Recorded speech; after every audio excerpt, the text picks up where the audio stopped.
आज हम Bihar board class 10th का मैथमेटिक्स बुक में दूसरा चैप्टर बहुपद इकाई 2 लिए हैं, जिसमें बहुपद के बारे में हम लोग विस्तार से पढ़ेंगे। उसके पहले चैप्टर शुरू करने से पहले हम लोग थोड़ा थ्योरी देख लेते हैं।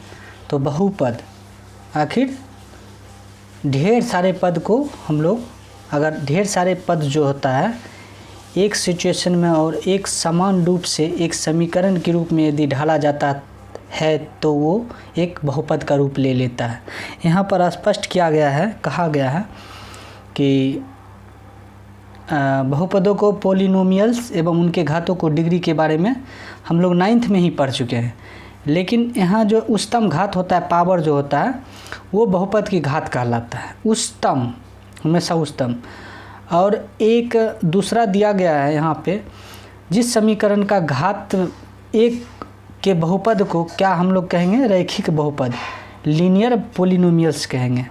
जिस प्रकार से हो जाएगा, उदाहरण के लिए हो जाएगा 2x - 3। इसमें देखिए x पर पावर कुछ भी नहीं है तो मतलब एक घात है, और x का गुणांक कितना हो जाएगा? 2 हो जाएगा। कितना हो जाएगा? 2। तो इस प्रकार से इसका उदाहरण है। यदि इसके दूसरा भाग में देखेंगे तो घात 2 के बहुपद को क्या बोलेंगे? द्विघात बहुपद, क्वाड्रेटिक पॉलिनोमियल्स कहेंगे। इसके बाद इसका थोड़ा उदाहरण देख लेंगे, 2x² + 3x - 2/5। तो इसमें इसका पावर घात कितना सबसे ज़्यादा है? तो 2 है, इसमें 1 है। तो किसका मान सबसे अधिक होगा? 2x² वाला। तो इस तरह से ये द्विघात बहुपद को पहचानने का सबसे आसान तरीका है। यदि इसके बाद हम लोग देखेंगे तो यहाँ पर दिया गया है 3 का बहुपद त्रिघात बहुपद कहलाएगा। क्यूबिक पॉलिनोमियल क्या कहलाएगा? क्यूबिक पॉलिनोमियल त्रिघात बहुपद। तो यदि उसके उदाहरण के कुछ लेंगे तो इसमें स्पष्ट कहा गया है 2 - x³ ना, और उसके बाद कोमा x है, क्यू, मतलब ये अलग अलग है। तो इस तरह से हम लोग क्या पढ़े हैं? रैखिक बहुपद, इनके प्रकार पढ़े हैं। उसके बाद द्विघात बहुपद, त्रिघात बहुपद। इसके बाद हम लोग आगे पढ़ते हैं, कुछ और थ्योरी के बारे में हम लोग थोड़ा देख लेते हैं। इसके बाद हम लोग देखते हैं, यहाँ पर दिया गया है संख्या रेखा पर इस तरह से वक्राकार बनाया गया कुछ। तो यहाँ पर लिखा गया, वास्तव में किसी द्विघात बहुपद ax² + bx + c, a does not equal to 0 के लिए संगत समीकरण y = ax² + bx + c के ग्राफ का आकार या तो ऊपर की ओर खुला होगा इस तरह से, जैसे आप लोग देख रहे हैं इस तरह से, या फिर नीचे की ओर इस तरह का प्रयोग होगा, जैसे आप लोग यहाँ नीचे की ओर देख रहे हैं। यहाँ भी नीचे है और यहाँ पर क्या है बाबू? ऊपर की ओर है। तो क्या है यहाँ पर शर्त है, जो इस पर निर्भर करेगा, मतलब a बड़ा 0 है या a छोटा 0 है। तो इन वक्रों को क्या बोलेंगे हम लोग? परवलय। क्या बोलेंगे? परवलय, पैराबोला इंग्लिश में कहेंगे इसको, और इसको क्या बोलेंगे? परवलय बोलेंगे। इसके बाद थोड़ा और हम लोग थ्योरी देखते हैं।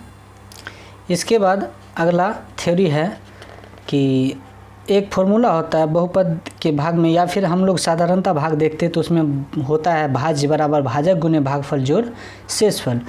तो उसको यदि यहाँ पर देखा गया तो px डिनोट किया गया है भाज्य, और भाजक को gx इंटू भागफल को qx + rx को शेषफल माना गया। तो यहाँ पर कब शर्त लागू होगा? यदि px और gx कोई दो बहुपद है जहाँ gx does not equal to 0 हो, तो हम बहुपद qx और rx ऐसे प्राप्त कर सकते हैं। इसका फॉर्मूला और इसका ये हिंदी है।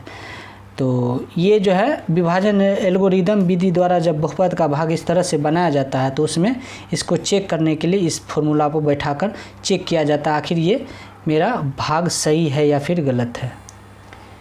एक थोड़ा हम लोग थ्योरी यहाँ पर देखेंगे। यहाँ पर कह रहा है 4 नंबर पॉइंट में, एक द्विघात बहुपद के अधिक से अधिक 2 शून्यक हो सकते हैं, और एक त्रिघात बहुपद के अधिक से अधिक 3 शून्यक हो सकते हैं। ये बहुत ही अच्छा पॉइंट है, आप लोग थ्योरी में ध्यान रखिएगा ताकि आप लोगों को बिहार बोर्ड के एग्ज़ाम में मैथमेटिक्स का क्वेश्चन सॉल्व करने में कोई भी दिक्कत नहीं होगी। यदि द्विघात बहुपद ax² + bx + c के शून्यक अल्फ़ा और बीटा हो तो अल्फ़ा + बीटा बराबर फॉर्मूला हो जाएगा -b/a, और अल्फ़ा × बीटा बराबर फॉर्मूला हो जाएगा आपका c/a। यदि त्रिघात बहुपद यानी अल्फ़ा बीटा और गामा, जैसे कि ax³ + bx² + cx + d के शून्यक हो, तो alpha plus beta plus gamma बराबर हो जाएगा आपको -b/a, और उसके बाद alpha into beta into gamma plus gamma into alpha बराबर कितना हो जाएगा आप लोगों को c/a आ जाएगा। उसके बाद alpha into beta into gamma बराबर क्या हो जाएगा आपका फॉर्मूला -d/a। यहाँ पर स्पष्ट रूप से दिया गया और इसको हम लोग तो पढ़ ही चुके हैं। और इसमें एक थोड़ा सा दिया गया है, एक